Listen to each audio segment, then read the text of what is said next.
So good afternoon and welcome back to Excelsior Academy. In the previous lecture, we talked about the protein sequencing using enzymatic and chemical method. We discussed about the Sanger and Edmond degradation method in order to get the entire polypeptide sequence, right? So this is part 2 where actually I'm going to discuss like when you are not able to get the sequence of the protein. So what is the alternative to that? So to answer that question today I'm going to discuss, okay? So amino acid sequences can also be reduced by the other method. So what are those other method? So one another method is that it is the latest one. Okay, so that is called MS, mass spectrometry. So in this, what you do is you have got the plate. Okay, so this is around 384 well plate is there. So you have got 384 dots will be there, and on the top of that you load your 1 microliter of your protein pure sample.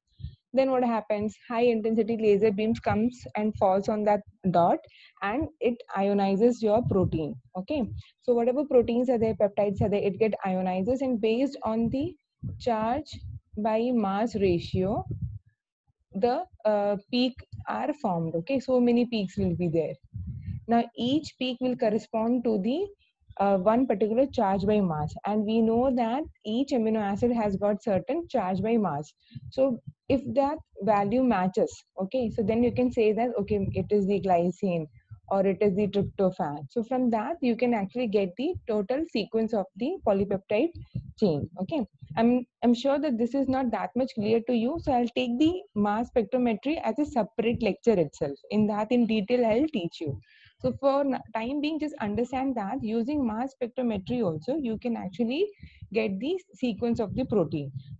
The only condition is that it has to be a small protein, because as you know, as the size of the protein or the length of the polypeptide chain increases, the accuracy of the protein sequence decreases.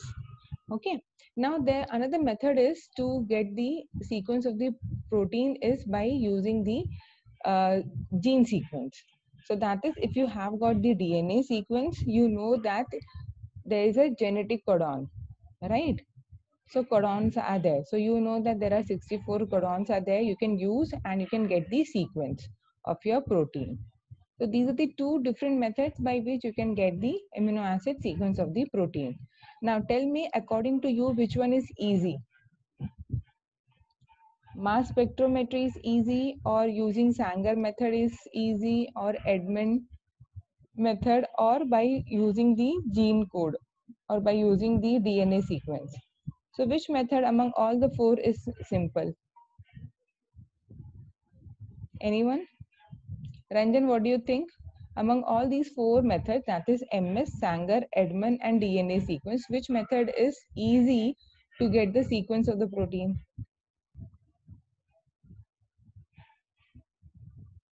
Yes, anyone? Pallavi? Sandhya, any idea? No? Maybe genetic codon, ma'am. Yes, the correct answer is using the genetic codon. So it is easy to get the DNA sequence because it's cheap also and very rapid also. So if whenever you have got any gene sequences there and you want to study its protein, so what you can do is you can actually get synthesized also. You can get the sequence.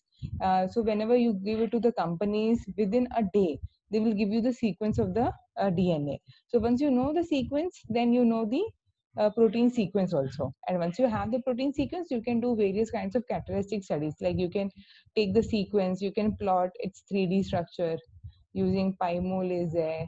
Then many other softwares are there. The another one is Argus Lab. So all these PyMol, Argus Lab is there. Then you have got doc methods are there. Autodoc is there. You have got Schrodinger. So all this you will use once you enter for your PhD level. Okay. So from your polypeptide sequence, you can now have the 3D structure of your protein. So once you have the 3D structure of the protein, now you can also predict what is the function of that particular protein. Okay. So good. The correct answer is DNA sequence. Now, many peptides are potentially useful as pharmacologic agents, and the production is of considerable commercial importance. So now there are three ways by which you can get these peptides. So what are these methods? First one is purification from the tissue directly. Okay, so if you're talking about certain plasminogens, you're talking, so you can directly take from the human plasma, you can purify from there. But the only problem is that the concentration is going to be less. The other method is genetic engineering, that is, you are going to make the recombinants. So it depends what kind of protein or peptide you are interested. Just make the clone and then purify the particular peptide or protein from the bacterial culture. Okay. The third method is direct chemical synthesis. It means what? You have got the sequence of the protein. Okay. Now you are going to synthesize the peptide sequence. Now that is using the chemical method, for which you should know a good organic chemistry. Okay, so even though we talk about bio, as I mentioned before also, bio is impossible without physics, chemistry, maths. So here you need to have very good background in the organic chemistry so that you can carry out the chemical synthesis of the protein. Now, when I say you need to have, it doesn't mean that you actually have to do. You can give it to the company, and in the company you just have to pay and you can get the peptide sequence. Okay, so let's talk about this peptide sequencing only. Okay, so these can be synthesized chemically. Now, since it becomes very costly, that's why many people are not going for the chemical synthesis. They go for the recombinant because it is easy to grow bacteria and then to purify the peptide or protein from the bacterial culture. Okay, but still this method was synthesized, so it can be used where suppose you are not able to get from the proteins. If you're not able to get from your the bacterial culture, you're not able to produce from there, that time you can actually go for chemical synthesis. Okay, so this was invented by R. Bruce Merrifield in 1962. You can see the date now. So how earlier it was actually invented. Now his innovation involved synthesizing peptide while keeping it attached to one solid support. So again here one polyester bead is used, and to this bead linkage is there, and to this you start adding your amino acid. Okay, and at the end just cleave this bond and you get the newly synthesized peptide or polypeptide chain. Now the support is an insoluble polymer contained within the column. It is the peptide is built up on the support one amino acid at a time, and then you repeat the cycle. So let's talk about how exactly the protein synthesis takes place. So for which you need to know certain things are there. So FMOF is the chemical reagent. It is also called 9-fluoronyl methoxycarbonyl. It is called 9-fluoronyl methoxycarbonyl, FMOF. Now, what is the function of this molecule? It prevents the unwanted reactions which happens at the amino group. Okay, so this is your amino acid. So you have got the carboxyl group, amino group. Now, amino group is attached to the FMOF. So why it is attached? So that if it is added in the chemical mixture, it shouldn't react with the other molecules. So it has been prevented with the help of the FMOF. Now the chemical synthesis will take place from the carboxy to N terminus. So usually we know that every time to the N terminal only new amino acids are added, right? Now in this case it is just the opposite. From carboxyl group, new amino acid will be added over this side. So it is the reverse of the protein synthesis which happens in the in vivo. Are you getting the point over here? So normally in cytoplasm in vivo condition, the protein polypeptide chain is synthesized from N terminal to C terminal. Okay. Now when we are synthesizing in the lab, it is going in the opposite direction. That is, C terminal will be there fixed, and to this side we are going to add the new amino acid. It is just the reverse of the protein synthesis in vivo. Now, let's talk about the peptide synthesis over here. So we initially saw that the amino acid, this is your amino acid, it is protected with the FMOF group is there. Now this is your insoluble polystyrene bead is there, that is your support. Okay, onto which you are going to make your peptide. Okay, so this is a bead over here, it is there. Now what you are going to do, you are going to attach amino acid over here. So by replacing the chloride ions, there is attachment of the carboxyl terminal amino acid to the reactive group. Now this is the reactive group of your resin. Now what is happening? Cl minus has been removed and the entire amino acid has been attached. Clear? Is this much part is clear? So you have got your support. This is the reactive group, and to this your amino acid has been attached. Okay, and your FMOC is there, which is preventing the unwanted reactions to carry out at the amino group. Okay, so I hope this much is clear. Now going to the next step. So as I said, it is from C terminal to N terminal. So now next amino acid will be added where? After removing the FMOF. Now look it over here in the figure. So now another molecule has been taken. Okay, so what will happen now? It has been brought and it will be added with the dicyclohexyl carboimide. So this group has been added. So it is has been protected from this side also and this side also. Is it clear? Guys, are you getting? Yes, ma'am. Okay, so when you brought the second amino acid, this is your second amino acid. Okay, so this has to be protected from both amino as well as the C terminus also. So that has been protected with the help of DCC. Now this is your first amino acid, right, which is attached to the solid support.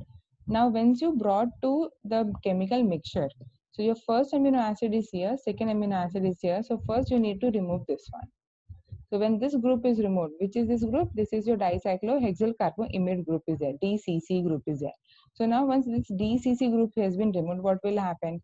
There is a, this is your COO and your NH3 is there. So peptide bond formation will take place. Okay. See. So now you can see that the peptide bond is found between the first amino acid and the second amino acid. Okay, now you have used the HF. What is HF? Hydrofluoride is there. So what it is going to do? It is going to break the bond. So what will happen? NH is there. This is HF. So this H will go over here and it becomes your NH3 plus over here, and then F will come and bind over here. So everything has been maintained. So now this is your peptide ready. So if you know the sequence, you can keep on adding the another third amino acid bound with the FMOF and repeat the cycle till your desired sequence of the polypeptide has been synthesized. Okay. So at the end, what is happening? Your bead is also getting free. So you can actually use the same bead for the peptide synthesis. So far, so good. You guys understood what actually happened till now? Yeah. So only Yes, ma'am.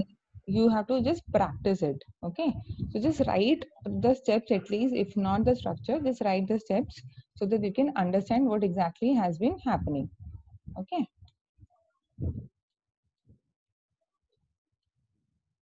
so let's see once again. So we have got the FMOC amino acid is there. So first amino acid will be bound to the your insoluble polyester bead is there.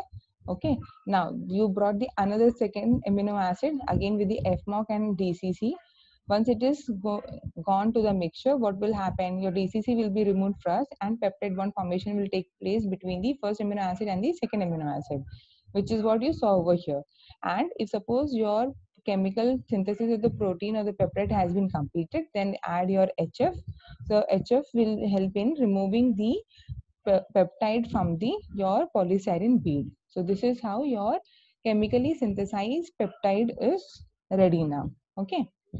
So this is what is we have talked about the protein. In the same way, there is possibility of doing the chemical synthesis of DNA also.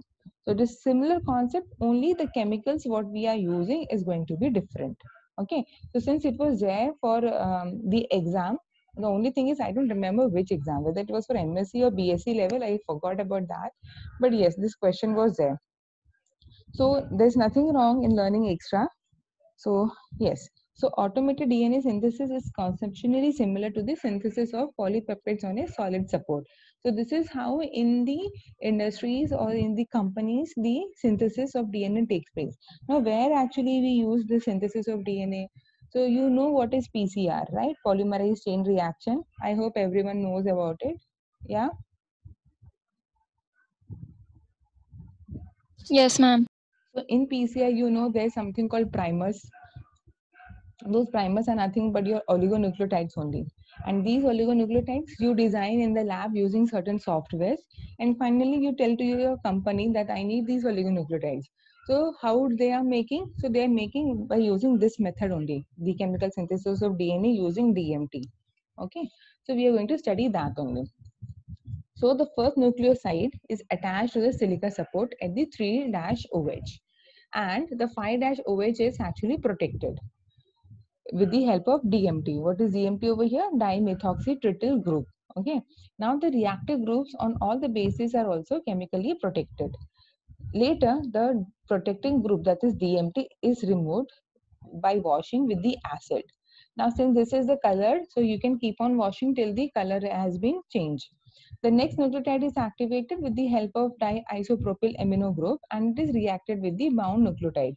So finally, a 5' to 3' linkage is formed. Okay. Now, in the step 4, it is oxidized with the iodine to produce the phosphotriester linkage. Then all these steps are repeated and nucleotides are added. Okay. Now, I am sure this much is not enough, so we'll just go with the diagrams. So you have got the first nucleoside. Okay. Can you see DMT over here at the 5-OH? So you know ribose is there, 5 carbon is there. This is your 5th carbon. You can see DMT is there. So this is again protecting from the unwanted chemical reactions. Okay. Now what is happening? It has been bound to your silica support at where 3-OH. We know that in the case of DNA, it is your 5' to 3' direction, right? For the synthesis. Do you agree? Right? So it is the 5' to 3' direction of the synthesis. Now in this case also you can see that the silica support is there to which the 3-OH has been attached. Now DMT is removed. So what will happen once the DMT has been removed? So what will happen? So this is your case, DMT is removed and now OH is there. So what is the next step now? To bring the another nucleotide. Okay. So what is happening? Yes. So another nucleotide has been brought. Now look at the condition of the second nucleotide. Again, the 5-OH is being protected with the help of the DMT, right? And the 3-OH is protected using the cyanoethyl protecting group. And you have got the diisopropyl amino activating group. Can you see it? So at your 5-OH, DMT is present in the second nucleotide. Okay. And at 3' you have got the cyanoethyl protecting group as well as diisopropyl amino activating group. Now what I need is the removal of this diisopropyl amino activating group. So once this has been removed, I can see that the bond is formed between the second nucleotide and the first nucleotide. Can you see it? Yes, ma'am. Phosphodiester bond. Yes. Oh, yes. Very good. So this is how your nucleotide synthesis takes place. Okay. Now later, again, now what is happening? Keep on adding your new nucleotides. So what will happen then? Your chemical synthesis of DNA will take place. Okay. Is it clear? So if you practice, you will understand the chemical synthesis. So even if you remember also, that is more than enough. So just keep on repeating the cycle in the same way how we have done in the case of polypeptide also. So finally what you get is the oligonucleotide chain over here. Okay. So that was all about the lectures today. So what I'm going to do is now, after this, just let's have a small break of 10 minutes and we'll start with the second topic. Okay. So thank you for listening and please keep practicing so that you will remember the chemical synthesis of both polypeptide chain as well as the DNA synthesis. Okay.